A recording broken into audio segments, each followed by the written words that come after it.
Halo Sobat Skiken, kita ketemu kembali. Masih ingat dengan apa yang sudah kita pelajari sebelumnya?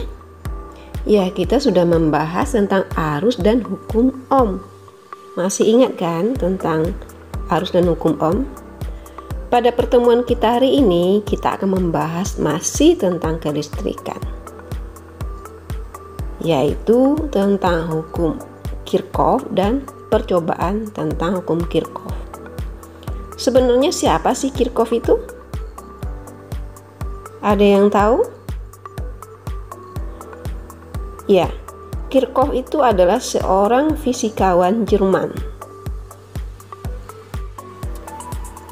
Nama lengkapnya Gustav Robert Kirchhoff, yaitu fisikawan Jerman yang berkontribusi pada pemahaman konsep dasar teori rangkaian listrik, spektroskopi, dan emisi radiasi benda hitam. Sumbang utamanya adalah dua hukum rangkaian dasar yang kita kenal dengan hukum Kirchhoff 1 dan hukum Kirchhoff 2. Kedua hukum dasar rangkaian ini sangat bermanfaat untuk menganalisis rangkaian-rangkaian listrik majemuk yang cukup rumit. Yuk kita bahas lebih lanjut tentang hukum Kirchhoff ini. Sebagaimana kita udah bahas sebelumnya bahwa hukum Kirchhoff ini ditemukan oleh ahli fisika berasal dari Jerman, yaitu Gustav Robert Kirchhoff. Jadi hukum Kirchhoff ini dibaca Kirchhoff bukan Kirchhoff karena berasal dari nama penemunya. Jadi dibaca Kirchhoff. Ditemukan tahun 1862. Hukum Kirchhoff ini berkaitan dengan aljabar arus-arus pada suatu titik persambungan dan atau tegangan-tegangan pada suatu jaringan. Nanti hukum Kirchhoff ini terdiri juga dari hukum Kirchhoff arus dan hukum Kirchhoff tegangan. Sekarang kita bahas yang pertama, yaitu tentang hukum Kirchhoff 1. Kita lihat sekarang gambar ini. Pada gambar ini kita perhatikan ada beberapa arus yang melalui suatu titik di sini, titik percabangan di sini. Ini merupakan titik simpul atau titik percabangan. Ini ada I1, I2 dan I3. Melalui suatu titik percabangan keluar menjadi I4, I5 dan I6. Nah, di sini kita bisa lihat bahwa berdasarkan hukum Kirchhoff pertama bahwa besarnya I1 tambah I2 tambah I3 itu sama dengan yang masuk ini adalah I1, I2 dan I3. Berarti besarnya arus yang masuk sama dengan ini arus yang keluar I4, I5 dan I6. Berarti besarnya arus yang masuk itu sama dengan besarnya arus yang keluar. Kalau kita terapkan dalam kehidupan sehari-hari, misalnya jika kita punya uang 100.000, yang masuk adalah uang 100.000, harusnya yang keluar juga 100.000, tidak boleh berlebih. Jadi itu untuk hukum Kirchhoff pertama. Kita lihat contoh soal. Di sini kita lihat ada arus.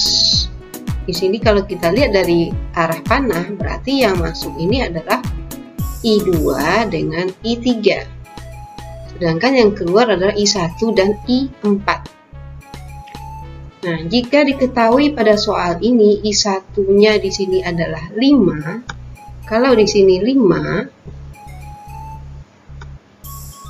kemudian I2-nya adalah 1, I2 1, kemudian I3-nya adalah 2. Nah, kita ingin tahu berapa arus yang melalui I4. Kalau secara sepintas kita ingat kembali tadi bahwa besarnya jumlah arus yang masuk Ini I yang masuk itu adalah I2 dan I3, berarti 1 tambah 2 adalah 3. Jadi arus yang masuk ini adalah 3, yang keluar nanti arusnya juga 3. Coba kita lihat di sini I3, I1-nya adalah 5, berarti yang keluar lebih besar.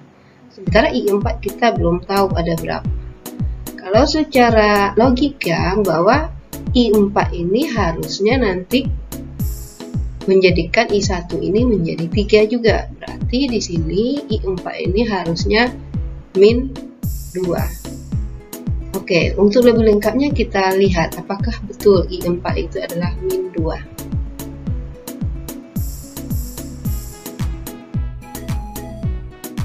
Nah, berdasarkan gambar belum diketahui apakah arus I4 adalah arus masuk atau arus keluar. Karena itu kita perlu membuat asumsi awal. Kita asumsikan bahwa arus I4 itu adalah arus keluar. Nah, tadi kita udah bahas. Kita perkirakan tadi I2 dengan I3 adalah 1 tambah 2 sama dengan 3 ampere. Arus masuk sama dengan arus yang keluar. Arus masuknya adalah I2 tambah I3, arus keluarnya I1 tambah I4. Nah, arus masuk 1 tambah 2 yaitu 3, sedangkan arus keluarnya I1-nya 5, I4 yang kita cari. Sehingga didapatkan I4 itu sama dengan 3 dikurang 5. Akhir-akhirnya I4 itu sama dengan min 2. Karena nilai yang didapatkan adalah negatif, ini artinya berbeda dengan asumsi awal kita, yaitu arus I4 itu seharusnya adalah arus masuk.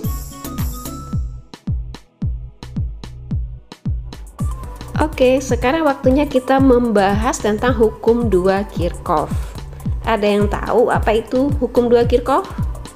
Hukum 2 Kirchhoff ini adalah hukum kekekalan energi yang diterapkan dalam suatu rangkaian tertutup. Hukum ini berbunyi bahwa di dalam suatu rangkaian tertutup, jumlah aljabar gaya gerak listrik dan penurunan tegangan sama dengan 0. Penurunan tegangan sama dengan 0 berarti tidak ada energi listrik yang hilang dalam rangkaian tersebut. Fokusnya untuk menganalisis tegangan komponen-komponen elektronika pada rangkaian tertutup. Hukum ini disebut juga dengan hukum tegangan Kirchhoff atau Kirchhoff Voltage Law. Sekarang kita bahas secara persamaan ataupun secara perhitungan. Yuk. Sekarang kita masuk pada hukum Kirchhoff yang kedua. Nah, hukum Kirchhoff kedua ini digunakan untuk menganalisis.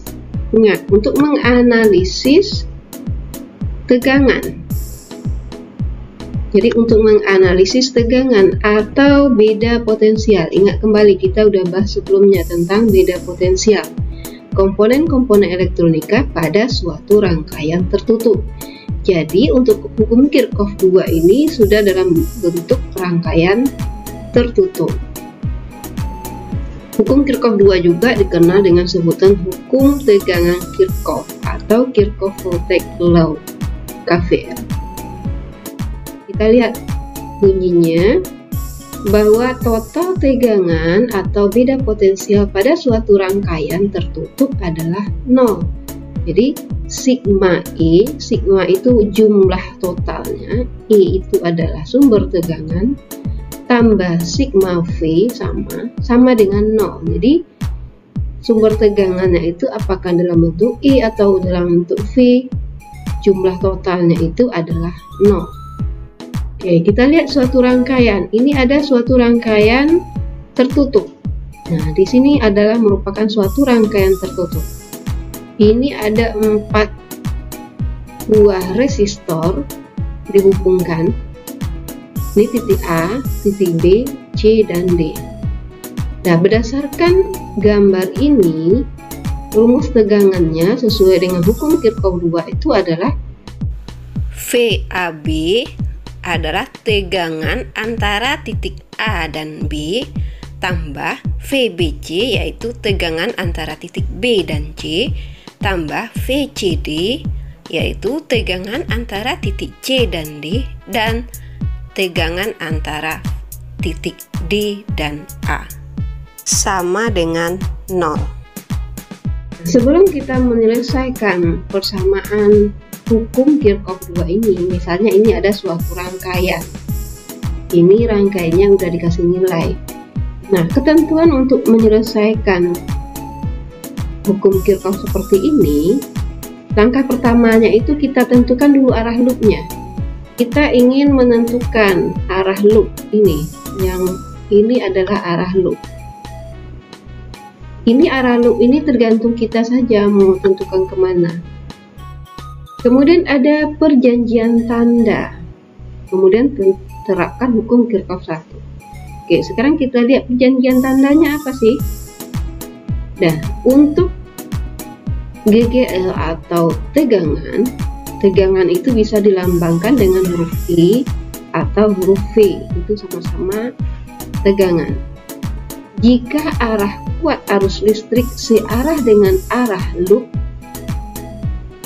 arah kuat arus listrik di sini kita lihat, ingat kembali bahwa arah arus ini sumber tegangan. Sumber tegangan ini yang panjang ini merupakan tanda positif. Ingat kembali, ini adalah positif. Ini negatif. Arus itu mengalir dari positif ke negatif, sedangkan elektron dari negatif ke positif. Nah, di sini jika kuat arus listrik searah dengan arah loop, ini arah loop adalah dari kanan ke kiri. Nah, arusnya juga dari positif ke negatif. Berarti di sini arah arusnya sudah searah. Arah arusnya adalah dari kiri ke kanan juga. Arah loopnya juga sama. Berarti di sini arah kuat arus listrik searah dengan arah loop, dan kuat arus listrik bertemu dengan kutub positif. Potensial tegangan terlebih dahulu, maka tanda tegangannya adalah positif. Nah, kita lihat di sini. Kalau di sini E-nya ini searah dengan arah loop, kemudian ketemu dengan tanda positif di sini, berarti E-nya bernilai positif. Jika arah kuat arus listrik searah dengan arah loop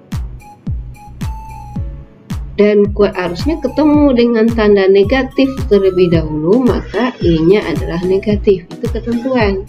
Kalau ini ada penerapan, ini ketentuannya terlebih dahulu. Nah, ketentuan lain di sini terdapat perjanjian tanda untuk arah kuat arus listrik pada penurunan potensial tegangan I kali N. Jika arah kuat arus listrik searah dengan arah loop, tanda kuat arus listrik adalah positif. Jadi, kalau arusnya searah dengan arah loop, maka I-nya positif. Kalau dia berlawanan arah dengan arah loop, berarti I-nya negatif. Jadi artinya, kalau di sini di contoh ini I-nya udah searah dengan arah loop, berarti I-nya positif.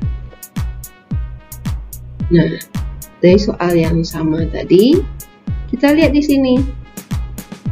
Dengan menggunakan hukum Kirchhoff 2, besar kuat arus listrik yang mengalir di dalam rangkaian tersebut adalah, oke, ini arah loopnya udah ditentukan. Arah loopnya dari kiri ke kanan, nih.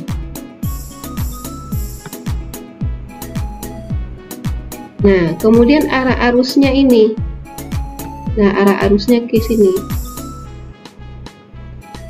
Ini arah arus. Oke, sekarang ini tanda positif ya, tanda sumber tegangan, tanda positif.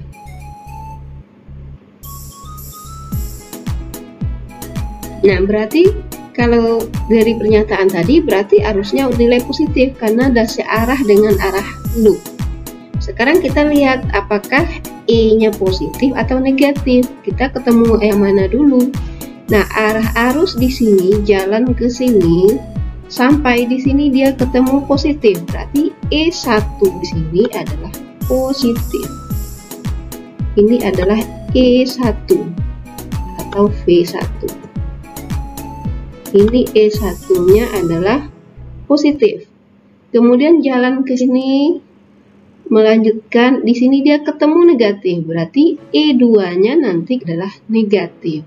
Berdasarkan rangkaian tadi diketahui di soal ini E1-nya 6, ini E2-nya 12, R1-nya 2, R2-nya 6, R3-nya 4. Yang ditanya adalah I, berapa arus yang mengalir di sini. Nah, berdasarkan rumus yang sudah kita bahas sebelumnya, sigma E tambah sigma IR. Tadi di awal rumusnya itu sigma E tambah sigma V. V itu adalah sesuai dengan hukum Ohm adalah I kali R. Jadi sama. Nah, di sini kita udah bahas tadi kenapa E2-nya negatif di sini? Karena ini arusnya berputar sampai di sini ketemu dengan kutub negatif sehingga E2-nya negatif. Jadi arus yang melewati titik A menuju titik C berarti dia ketemu dengan I, arus itu I dikali R3, ditambah ini ketemu kutub positif. Ini adalah kutub positif.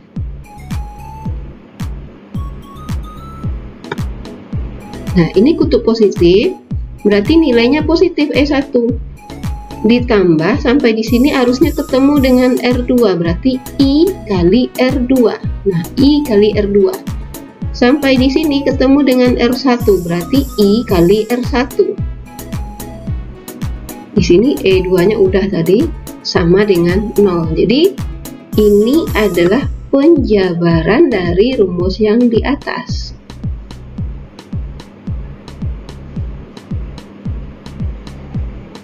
Oke, ini penjabaran dari rumus yang ini. Nah, sekarang kita tinggal masukkan E2-nya nilainya 12 karena dia negatif min 12. R3-nya 4, E1-nya 6, R2-nya 6, R1-nya 2, sehingga bisa didapatkan bahwa nilai I adalah arus yang mengalir pada rangkaian ini adalah 0,5 ampere. Oke, itu caranya kalau untuk satu loop. Oke, mudah-mudahan bisa dipahami. Oke, kita lanjutkan pembahasan kita masih dalam hukum Kirchhoff yang kedua dengan rangkaian yang lebih majemuk. Oke, kita lihat rangkaian ini ada dua loop. Kalau tadi kita bahas untuk satu loop. Ada dua loop di sini. Nah, sebenarnya caranya sama saja dengan satu loop. Hanya untuk dua loop ini kita menggunakan kedua hukum Kirchhoff, hukum Kirchhoff 1 dan hukum Kirchhoff 2. Oke, sekarang kita perhatikan di sini untuk ketentuan awal untuk menyelesaikan rangkaian yang majemuk ini. Yang pertama itu kita tentukan dahulu arah loopnya. Ini kita menentukan arah loopnya. Arah loopnya ini tergantung kita saja, ya bebas. Kita menentukan arahnya kemana bebas. Kalau ini arah loopnya diambil yang pertama ini adalah dari kiri ke kanan atau searah putaran jam untuk loop 1. Loop 2 diambil berlawanan dengan arah putaran jarum jam. Kemudian tadi sudah kita bahas bahwa bagaimana dengan arah arusnya. Kalau arah arus itu searah dengan arah loop, maka dia bernilai positif. Sedangkan tegangannya kalau dia ketemu, arusnya ketemu dengan tanda positif terlebih dahulu, berarti tegangannya positif, dan begitu juga sebaliknya. Oke, kita lihat contoh soal yang ini. Nah, pertanyaannya adalah berapakah arus yang melewati R3? Nah, dari soal ini diketahui bahwa R1-nya itu adalah 10 ohm, R2-nya 20 ohm, ini V1 adalah 10 volt, V2-nya adalah 20 volt. Jadi di sini bisa menggunakan istilah E, GGL atau V, sumber tegangan, itu sama. Nah, R3-nya 40 ohm. Sekarang berapakah besarnya arus yang melewati R3? Itu yang ditanya. Yuk kita cari bagaimana caranya. Nah, dari rangkaian ini ada 3 percabangan, 2 titik dan loop bebas. Nah, untuk menyelesaikan ini kita bahas menggunakan kedua hukum Kirchhoff. Jadi hukum Kirchhoff 1 dan hukum Kirchhoff 2. Titik A, ini titik A. Di sini ini ada arus yang masuk I1 menuju titik A, I2 menuju titik A. Berarti arus yang masuk di sini, arus yang keluarnya adalah I3. Berarti pada titik A ini hukum Kirchhoff 1 itu adalah I1 tambah I2 keluarnya I3. Kalau pada titik B yang masuknya adalah I3, yang keluarnya adalah I1 tambah I2. Tapi dalam pelaksanaannya kita gunakan salah satu saja, kita gunakan yang titik A atau titik B. Kemudian kita gunakan hukum Kirchhoff 2 untuk loop 1, loop 2, dan loop 3, loop independen bebas. Oke, kita bahas satu persatu. Sigma E sama dengan sigma IR, atau tadi dibahas bahwa sigma E ditambah sigma IR sama dengan 0, atau sigma E tambah sigma V sama dengan 0, itu sama. IR ini adalah V sama dengan I kali R.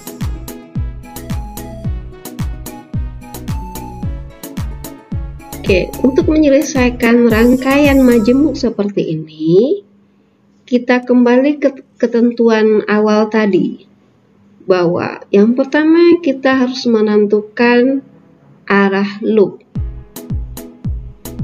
Kita udah tentukan arah loopnya. Hanya saja untuk rangkaian majemuk, kita lihat dia satu persatu. Nah, di sini kita lihat untuk loop 1 saja, kita tandain ini. Jadi perhatian kita hanya ke loop 1 saja yang kita tandain merah ini. Nah, sekarang untuk loop 1, nah kita lihat ini. Secara umum hukum Kirchhoff 2 itu adalah sigma E sama dengan sigma IR. Sekarang kita lihat untuk penyelesaiannya. Sebenarnya ini di soal ini sudah didapatkan, ini untuk loop 1 nilainya. Hanya kita harus tahu dari mana nilai loop 1 itu hasilnya ini. Ini nilai loop 1 adalah 10 sama dengan 10I1 tambah 40I3. Itu dari mana? Kita harus cari tahu. Hukum Kirchhoff 1 kita lihat arus yang melalui I1 menuju titik A, I2 juga menuju titik A, berarti yang masuk I1 tambah I2, keluarnya adalah I3. Jadi arus yang bekerja pada titik A di sini melewati R3 menuju titik B ini adalah I3. Sedangkan yang melalui sumber tegangan menuju R1 ini adalah I1. Nah, di sini yang pertama berlaku hukum Kirchhoff 1, berarti I1 tambah I2 sama dengan I3. Ini hukum Kirchhoff 1. Nah, sekarang kita masuk ke hukum Kirchhoff 2-nya, loop 1. Kita lihat yang ditandain atau dilingkari merah. Jadi yang pertama kita tentukan arah loop. Putarannya ini kita ambil searah putaran jarum jam. Arah loop itu terserah kita saja. Nah, untuk lebih gampangnya, samakanlah arah loop ini dengan arah arus agar nanti semua arusnya ini bernilai positif. Karena ada ketentuan tadi bahwa kalau arah arusnya itu berlawanan dengan arah loop, berarti arusnya nanti bernilai negatif. Nah, sekarang arah loop udah kita samakan dengan arah arus, berarti nanti arusnya bernilai positif. Nah, jadi persamaannya sigma E sama dengan tambah sigma V sama dengan 0 itu tadi. Nah, sekarang sigma E-nya berarti di sini arus dari titik B menuju sumber tegangan ini dia ketemu di sini negatif. Nah, ketentuannya tadi kalau arusnya ketemu dengan kutub negatif, berarti V-nya bernilai negatif. Nah, berarti di sini sesuai dengan rumusnya ini min, berarti min 10 atau min V1 ditambah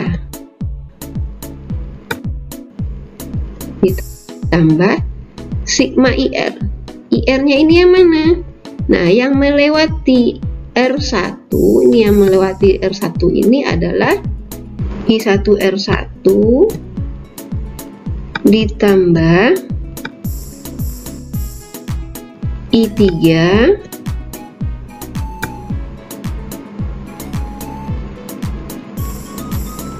R3. Ini sama dengan 0.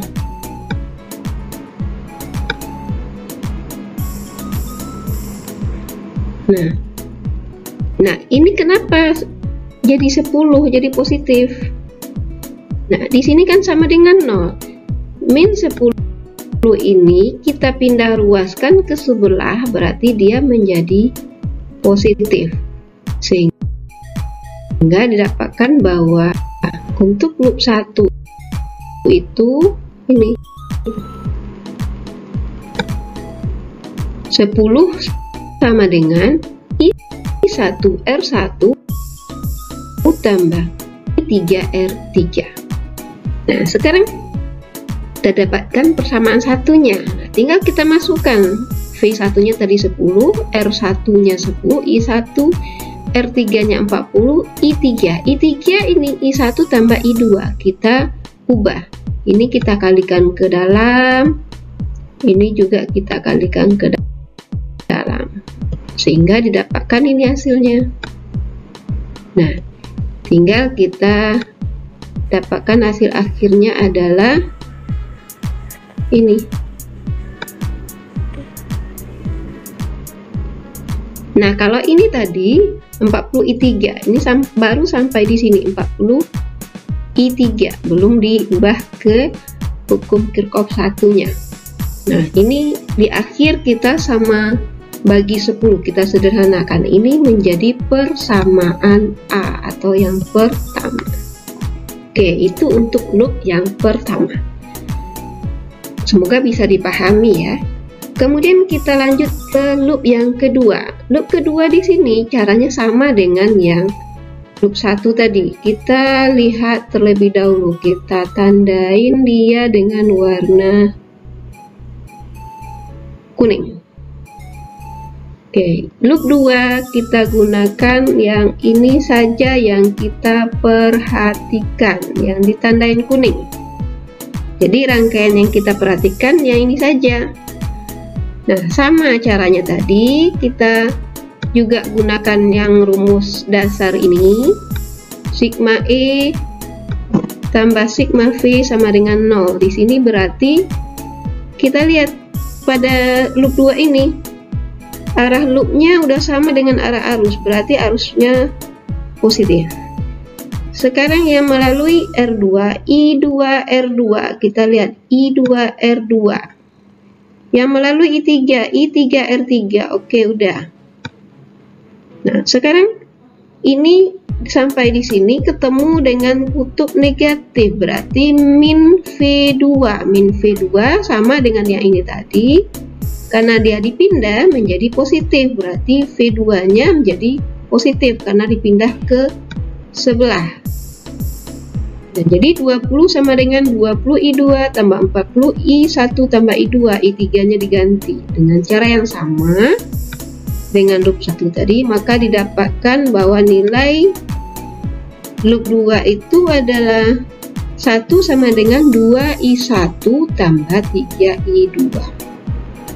nilai kedua loop tinggal kita jadikan dia persamaan. Ini persamaan 1 tadi, 1 sama dengan 5i1 tambah 4i2. Ini persamaan 2 atau persamaan B, 1 sama dengan 2i1 tambah 3i2.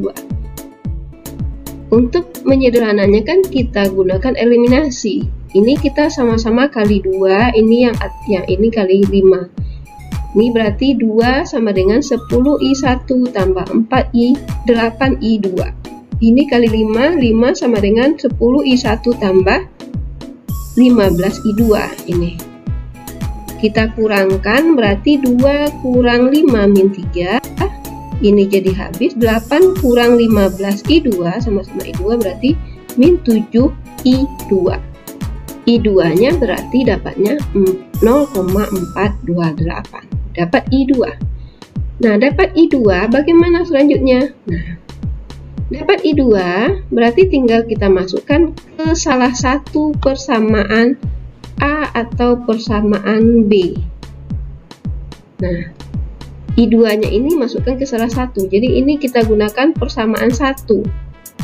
Persamaan 1 adalah I1 sama dengan 5I1 tambah 4I2. Nah, I2 nya kita ganti. I2 nya udah dapat 0,428, sehingga didapatkan nanti I1 nya juga didapatkan nanti nilainya adalah min 0,1428 dari hasil perkalian dan pembagian ini. Nah, sesudah dapat I1 dan I2, kita pakai hukum Kirchhoff 1 tadi, bahwa I3 itu adalah I1 tambah I2, sehingga I1 nya adalah min 0,1428 tambah I2 nya 0,428, sehingga didapatkan hasilnya I1 nya min 0,1426, I2 nya 0,428, sehingga I3 nya itu didapatkan penjumlahannya itu adalah 0,286. Artinya arus yang mengalir pada R3, I3 itu yang melalui R3 ini adalah 0,286 ampere, sedangkan tegangan yang melewati R3, tegangan itu sesuai dengan hukum Ohm adalah V sama dengan I kali R3. Kalau dia ditanya R3 berarti I3 kali R3 berarti 0,286 dikali 40 berarti tegangan yang mengalir melalui R3 ini adalah 11,44 volt. Nah, itu hasil secara perhitungan. Nanti kita cobakan dalam praktik apakah sama hasilnya. Oke, coba dilatih kembali agar kamu bisa melakukan perhitungan untuk rangkaian majemuk ini. Oke, tadi kita sudah melakukan perhitungan pada rangkaian majemuk. Sekarang rangkaian majemuk yang sama kita lakukan percobaannya melalui simulasi sederhana. Oke, sekarang rangkaiannya sudah kita buat. Di sini ada sumber tegangan. Di sini ada baterai. Ini kutub positifnya yang kuning, yang hitam negatif. Kemudian ada resistor, ini R1. R1-nya tadi kita lihat labelnya di sini. Kemudian kita lihat nilainya. Oke, kita perhatikan di sini. Nah, di sini R1-nya sudah kita kasih nilai 10 ohm. Kemudian R2-nya sesuai soal yang kita hitung tadi 20 ohm. V1-nya ada 10 volt. R3-nya 40 ohm. Sedangkan V2-nya adalah 20 volt. Nah, kita lihat di sini ini adalah aliran arus. Dari arus itu mengalir dari positif ke negatif. Nah, kemudian kalau kita lihat aliran elektronnya, nah seperti ini. seperti udah kita bahas di awal tentang arus, bahwa antara aliran elektron dengan aliran arus itu bertolak belakang. Kalau elektron itu mengalir dari kutub negatif ke kutub positif, nah kutub negatif ke kutub positif. Sedangkan arus itu dari kutub positif mengalir ke kutub negatif. Oke, sekarang kita kembali ke soal tadi, rangkaian majemuk. Sesuai dengan hasil perhitungan di awal, secara perhitungan tadi kita udah dapatkan bahwa nilai I1 sama dengan min 0,143. Nah, kenapa nilai arus bernilai negatif? Sebenarnya arus itu tidak mungkin bernilai negatif. Nah, di awal kita tadi untuk melakukan perhitungan arus itu untuk loop 1 atau loop 2, kita melakukan pemisalan arah arus. Yang pertama kita tentukan arah loop, kemudian tentukan arah arus. Hanya saja arah arus kita samakan dengan arah loop. Nah, tadi pada rangkaian sebelumnya, pada rangkaian yang sama ini secara perhitungan arah arusnya itu sama dengan arah loop. Berarti untuk loop 1 ini tadi searah jarum jam. Nah, berarti arah I1-nya itu juga searah jarum jam. Kenapa dapatnya min 0,143? Berarti harusnya khusus untuk I1 itu berlawanan dengan arah jarum jam. Jadi artinya nilai arus itu tidak mungkin bernilai negatif. Negatif itu hanya menyatakan bahwa untuk I1 saja arah pemisalannya salah, atau arusnya dia dibalik. Berarti hanya menyatakan arah arus saja, tapi nilai arusnya tetap positif 0,143. Nah, sekarang berapa besarnya tegangan yang mengalir melalui IR1? Nah, untuk mencari tegangan sesuai dengan bunyi hukum Ohm, berarti bahwa V sama dengan I kali R. Kalau untuk melalui R1 berarti I1 kali R1. I1-nya adalah 0,143. Dikali R1 dikali 10 berarti hasilnya adalah 1,43. Sekarang kita lihat hasil pengukuran tegangan pada R1. Berapa hasilnya? Sekarang kita lihat di sini. Nah, pas. Jadi tegangan yang melalui R3 itu adalah 1,43 volt. Sedangkan untuk I2 tadi didapatkan 0,428. Nah, I2-nya 0,428 dikali R2. R2-nya 20, berarti hasilnya adalah 8,56. Nah, kita lihat hasil pengukurannya. Nah, tegangan yang melalui R2 ternyata 8,57. Ada perbedaan 0,01. Nah, ini biasa terjadi. Dalam perhitungan tadi I2 itu adalah 0,428 sekian, kita bulatkan. Jadi ada perbedaan. Jadi di situ masalahnya. Jadi itu tidak jadi masalah. Berarti tegangan yang melalui R2 adalah 8,57 volt. Jadi sesuai perhitungan dengan pengukuran. Sekarang kita lihat yang melalui R3 berapa tegangannya. Nah, I3 tadi didapatkan adalah 0,286 ampere. Sebenarnya 0,28 sekian, kita bulatkan jadi 0,286. Nah, kita kalikan dia dengan 40, berarti hasilnya 11,44 kalau dia 0,286, tapi sebenarnya dia perkaliannya panjang. Nah, di sini didapatkan, oh ini ada yang terbalik. Jadi